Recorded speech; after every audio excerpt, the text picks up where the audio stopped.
तो आज हम लोग डिस्कस करने वाले हैं 5 कुछ ऐसी चीज़ों के बारे में जिन्होंने पर्सनली मुझे अपने ट्रांसफॉर्मेशन जर्नी में बहुत हेल्प किया। इस वीडियो के ज़रिए मैं आपको कुछ टोटका या इजी शॉर्टकट वे नहीं बताने वाला हूँ। तो इसी के साथ चलिए इस वीडियो को शुरू करते हैं। पॉइंट नंबर 1, जो सबसे ज़्यादा इम्पॉर्टेंट चीज़ मेरे ट्रांसफॉर्मेशन जर्नी में हेल्प किया है वो है counting calories and measuring food that I eat. इससे मेरा मतलब ये है कि जब मैं वेट लॉस करने का शुरू करने वाला था, मुझे पता नहीं था कि एक्चुअली में कौन सा चीज़ मुझे सच में रिजल्ट देगा। एवरीथिंग वॉज थियोरेटिकल, काम कर भी सकता है नहीं भी कर सकता है। बट एक चीज़ जो मैंने गलती से फाइंड आउट किया था वो था कि अगर आप जो भी अपने बॉडी में डाल रहे हो वो चीज़ का अगर आप प्रॉपर कैलोरी काउंट करके खाते हो, उसके मैक्रोज या माइक्रो न्यूट्रिएंट्स के बारे में जान के खाते हो, then it will really help you in the long term. खास करके अगर आप बहुत ज़्यादा पतले हो या बहुत ज़्यादा मोटी हो राइट नाउ, अपने आइडियल वेट रेंज के बहुत दूर हो, देन ये चीज़ आपके लिए बहुत ही ज़्यादा इम्पॉर्टेंट हो जाता है, जो मेरे टाइम में भी इम्पॉर्टेंट हुआ करता था। मैंने बस इतना किया कि मैं जो भी दिन भर में खाता हूँ वो सबको मैं ट्रैक करते गया। एक वेइंग स्केल खरीद लिया मैंने, सबके कैलोरीज के बारे में जाना, किसमें कितना मैक्रोस है, किसमें कितना प्रोटीन, कितना फाइबर, कितना कार्बोहाइड्रेट, ये जाना। And basic just minimal efforts करते गया।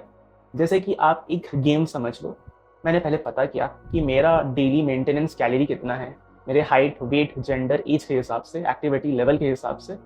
देन जैसे मुझे पता चल गया फॉर एग्जाम्पल कि वो 2000 है, तो मैं इस चीज़ को एक गेम जैसे समझ लिया कि लेट्स से सपोज मैं गेम खेल रहा हूँ और by the end of the day मेरा गोल है कि मुझे 2000 कैलोरी या उससे नीचे खाना है, थोड़ा सा नीचे खाना है। This really help me in tracking down what I am eating, because what you are is what you eat. तो आप वही हो जो आप खा रहे हो। इसका मतलब ये नहीं कि अगर आप चिकन खा रहे हो तो आप लिटरली चिकन हो, ये मतलब नहीं है मेरा। बट आप अपने अंदर जो चीज़ डाल रहे हो उसका आपके मूड पे, आपके सेहत पे, आपके फिजिकल कैपेबिलिटी में, आपके काम करने की एबिलिटी में सब ही इफेक्ट करता है। तो अगर आप सही चीज़ें डालोगे तो आपको इसका आउटपुट भी सही मिलेगा। Now coming two point number 2, doing cardio. Now कितने लोग बोलेंगे कि weight training is much better than cardio, तो वेट ट्रेनिंग के बारे में आपने क्यों नहीं बोला? नाउ वेट ट्रेनिंग भी एक इंपॉर्टेंट चीज़ है, बट फ्रॉम माई पर्सपेक्टिव, मेरे पॉइंट ऑफ व्यू के हिसाब से, जब मैं मोटा हुआ करता था उस टाइम कार्डियो करना कि एक ऐसा चीज़ था जिसमें मैं कॉन्फिडेंट था। कॉन्फिडेंट इन द सेंस कि मुझे लगता था कि मैं अगर जिम जाऊंगा या लोगों से इंटरेक्ट करूंगा तो मैं उतने अच्छे फिट या शेप में नहीं हूँ कि मैं कॉन्फिडेंटली इंटरेक्ट कर सकूँ या कम्युनिकेट कर सकूँ। तो उस टाइम मेरे को बहुत ज़्यादा इनसिक्योरिटी था कि बाकी सारे के सारे लोग दुनिया में मेरे से ज़्यादा बेटर दिखते हैं। तो कार्डियो एक ऐसा चीज़ है जो मेरे को हेल्प किया in achieving what I really want. And मानो या ना मानो, how you look directly relates to how much confidence you have. मेरा मतलब ये नहीं है कि अगर आप गंदे दिखते हो तो आपका कॉन्फिडेंस हो ही नहीं सकता, बट इसका डायरेक्टली प्रोपोर्शनल रिलेशन है कि अगर आप ज़्यादा अच्छे दिखते हो तो ऑटोमेटिकली चांसेस आर कि आप ज़्यादा कॉन्फिडेंट भी फील करोगे। So here is where this cardio comes. जब मैंने ठान लिया कि मेरे को कार्डियो करना है तो मैंने डिसाइड किया कि कौन सा कार्डियो करना सबसे बेस्ट होगा मेरे लिए। चलना मेरे को पर्सनली अच्छा नहीं लगता था, बट सब बोलते थे कि डेली 10,000 स्टेप्स चलना चाहिए या जो भी रनिंग वगैरह करना चाहिए जिम में, बट ये चीज़ मुझे अच्छा नहीं लगता था। तो मैंने पर्सनली फाइंड आउट किया कि घर के एक कोने में खड़े होकर रोप जंपिंग या नॉर्मल विदाउट रोप जंपिंग भी कर सकते हैं। और मैंने जब पता किया और मैंने करने शुरू किया तो मुझे पता चला कि ये one of the best cardios ever है, जिसको मैंने अपने लाइफ में इम्प्लीमेंट करके बहुत अच्छे रिजल्ट्स बहुत जल्दी हासिल कर लिए। कार्डियो ना सिर्फ आपका वेट लॉस करने में हेल्प करता है, जबकि ये आपके हार्ट हेल्थ को भी अच्छा रखता है, आपको एक सेंस ऑफ अकॉम्प्लिशमेंट भी प्रोवाइड करता है, काइंड ऑफ डिलेड ग्रेटिफिकेशन या ऑक्सीटोसिन प्रोवाइड करता है कि हाँ यार, मैंने दिन भर में कुछ एक अच्छा फिजिकल एक्टिविटी किया। अब मैं ये नहीं बोल रहा हूँ कि आप भी सेम चीज़ वही करो, आपको मे भी हो सकता है चलना अच्छा लगता हो तो आप वो करो। कार्डियो में मे भी आपको बैडमिंटन खेलना अच्छा लगता हो, बास्केटबॉल, फुटबॉल या क्रिकेट खेलना अच्छा लगता हो। किसी भी तरीके का फिजिकल एक्टिविटी लाइफ में ऐड करने से वो आपको एक अच्छा फील देता है, खास करके फिजिकल एक्टिविटी अगर आप अपनी पूरी शिद्दत से कर रहे हो तो। Now coming to the point number 3। तो पॉइंट नंबर 3 है अगेन जो मैंने सेकंड पॉइंट में बताया था, डूइंग वेट लिफ्टिंग और weight related training. Now weight training मैंने इसमें ऐड क्यों किया, इसका मैं 2 रीज़न दूंगा। फर्स्ट ऑफ ऑल, अगर आप वेट लॉस कर भी लेते हो, आपके बॉडी में इनफ मसल्स इन जनरल होते नहीं हैं जो आपको एक अच्छा फिजिक दे पाए। इवेंचुअली आपको एक मिस आउट फील होगा कि यार मैं फिजिक को एक नेक्स्ट लेवल में लेके नहीं जा पाया। जो अगर आप जिम जाना शुरू करोगे तो उससे मल्टीपल फायदे मिलेंगे। फायदा नंबर 1, आपका मसल जब ग्रो होगा आपका बेसल मेटाबॉलिक रेट बढ़ जाएगा, जिसकी वजह से आप इन टर्न ज़्यादा खाना खा के भी पतले रह पाओगे। एंड ये सेम मसल अगर आप आगे चल के बूढ़े हो जाओगे तो ये मसल्स आपको हेल्प भी करेगा कि बॉडी को बेटर रखने में। एंड पॉइंट नंबर 2 है सोशलाइजिंग। लाइफ में एक टाइम में जब कॉलेज और स्कूल वगैरह ख़त्म हो जाता है, हम लोग कॉर्पोरेट लाइफ में इतने डीप सिंक इन हो जाते हैं, तो मे बी हम कहीं ना कहीं लोगों से मिलना, बातचीत करना बंद कर देते हैं। यहाँ पे जिम का एक और, वेट ट्रेनिंग का एक और बेनिफिट है कि अगर आप खास करके जिम्स वगैरह में जाते हो, you will be able to communicate to a lot of people and gain their perspective. ना पॉइंट नंबर 4 आ जाता है इम्प्रूविंग योर गट हेल्थ। ना आप सोचोगे कि अचानक से गट कहाँ से आ गया इम्प्रूवमेंट में, बट मानो या ना मानो, आपके बॉडी में, आपके डेली लाइफ में जो चीज़ें, जैसा आपका मूड कैसा रहेगा नहीं रहेगा, ये सारा कहीं ना कहीं आपके पाचन शक्ति या गट से रिलेटेड है।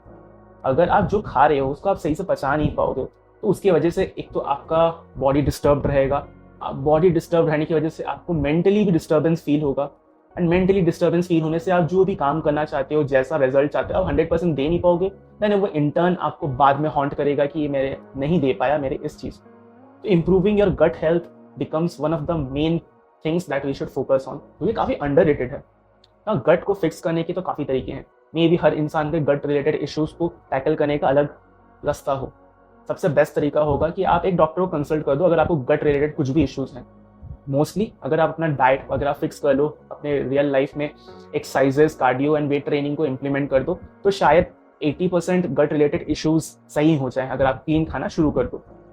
बचे कुछ इश्यूज अगर आप किसी सप्लीमेंट के थ्रू कर सकते हो, डॉक्टर के कंसल्टेशन के थ्रू ठीक कर सकते हो, and trust me, just improving your gut will help you in transformation.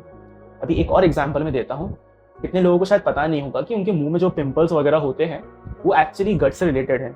अगर आप खाने को सही से पचा नहीं सकते, उसकी वजह से आपके ब्लड में इम्बैलेंस हो सकता है, इसकी वजह से इंटर्न आपको पिंपल्स होते हैं और आपको लगता है कि भाई मेरे को पिंपल्स हो क्यों रहे हैं। पिंपल्स आपको इसलिए हो रहे हैं क्योंकि आपका गट हेल्थ सही नहीं है। अगर आपका गट हेल्थ और आपका जो मॉर्निंग रूटीन है वो अगर सही हो जाए, if you know what I am trying to say, then आपकी लाइफ की कितनी सारी प्रॉब्लम्स अपने आप ही फिक्स हो जाएंगे। And trust me on this one, it is one of the most underrated things out there.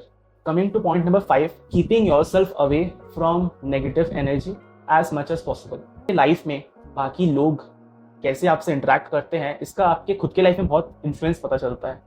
ये चीज़ आप डायरेक्टली भी पता नहीं कर पाओगे। मे बी कोई आपके बारे में कुछ चुगली कर दिया या आपसे कुछ गलत वे में ट्रीट कर दिया। मे बी आप खुद को ये बोलो कि भाई मेरे को तो कोई घंटा फर्क नहीं पड़ता, बट एक्चुअली आप सबकॉन्शियसली उसके बारे में सोच रहे होते हो, जिसकी वजह से आपके बाकी सारी चीज़ें खराब हो जाती हैं। आप बाकी चीज़ों पर फोकस नहीं कर सकते।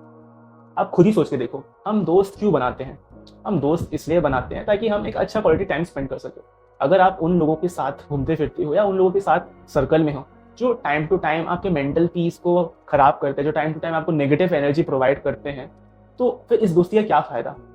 बेटर है कि आप उन लोगों पे इन्वेस्ट करो अपना टाइम जो आपको पॉजिटिव कुछ वैल्यू प्रोवाइड कर सके अपने लाइफ में। अगर पॉजिटिव नहीं भी तो एटलीस्ट न्यूट्रल रहें कि आपको मूड खराब भी ना करे या आपका मूड अच्छा भी ना करे। Just be with someone who is playing on a neutral level. But खास करके वो लोग जो आपके मूड को जानबूझ के खराब करते हैं या जिनका just presence in your life will make your mood bad, make your energy drain, then ऐसे लोगों को बेटर है कि लाइफ से आप रिमूव कर दो इवेंचुअली। ये नहीं बोलना पूरा ही डिलीट कर दो, बट ट्राई करो अगर अनअवॉइडेबल हो तो इंटरेक्शंस को कम से कम रखने का। ट्राई करो खुद के माइंड को इस तरीके से ट्रेन करने का कि उनकी बातों से आपको फर्क ना करो। ट्राई करो अपनी इमोशंस को थोड़ा कंट्रोल रखने की। Trust me on this one, अगर आपका मूड अच्छा होगा आपको काफ़ी सारी चीज़ें अच्छे से करने का मन भी होगा। एंड ये चीज़ करने की वजह से इंटर्न आप अपने लाइफ के कोई भी गोल हो, चाहे वो आपका सेल्स का गोल हो, चाहे आपका पढ़ाई का गोल हो, चाहे आपका फॉर एग्जाम्पल ये वीडियो बनाना ही क्यों ना हो जाए, अगर आप खुद अंदर से खुश हो, अंदर से पॉजिटिव फील कर रहे हो अपने बारे में, then everything will turn out good. All you need to do is just be consistent. And यहीं पे ये मेजर इम्पैक्ट प्ले करता है कि कंसिस्टेंट रहना itself is very difficult. इंसान को कंसिस्टेंसी रहने में बहुत डिफिकल्ट होता है, मैं खुद ये मानता हूँ। बट इसमें आपको ट्राई करना है कि आपको ऐसी ऐसी चीज़ें अपने लाइफ में इंक्लूड करना है जो आपको कंसिस्टेंट रहने में हेल्प कर सके, ना कि उसको ऑपोजिट करे कि जो आपको कंसिस्टेंट रहने में और डिफिकल्टी कर दे। तो इसी के साथ ये वीडियो होता है खत्म। I'll see you in the next one.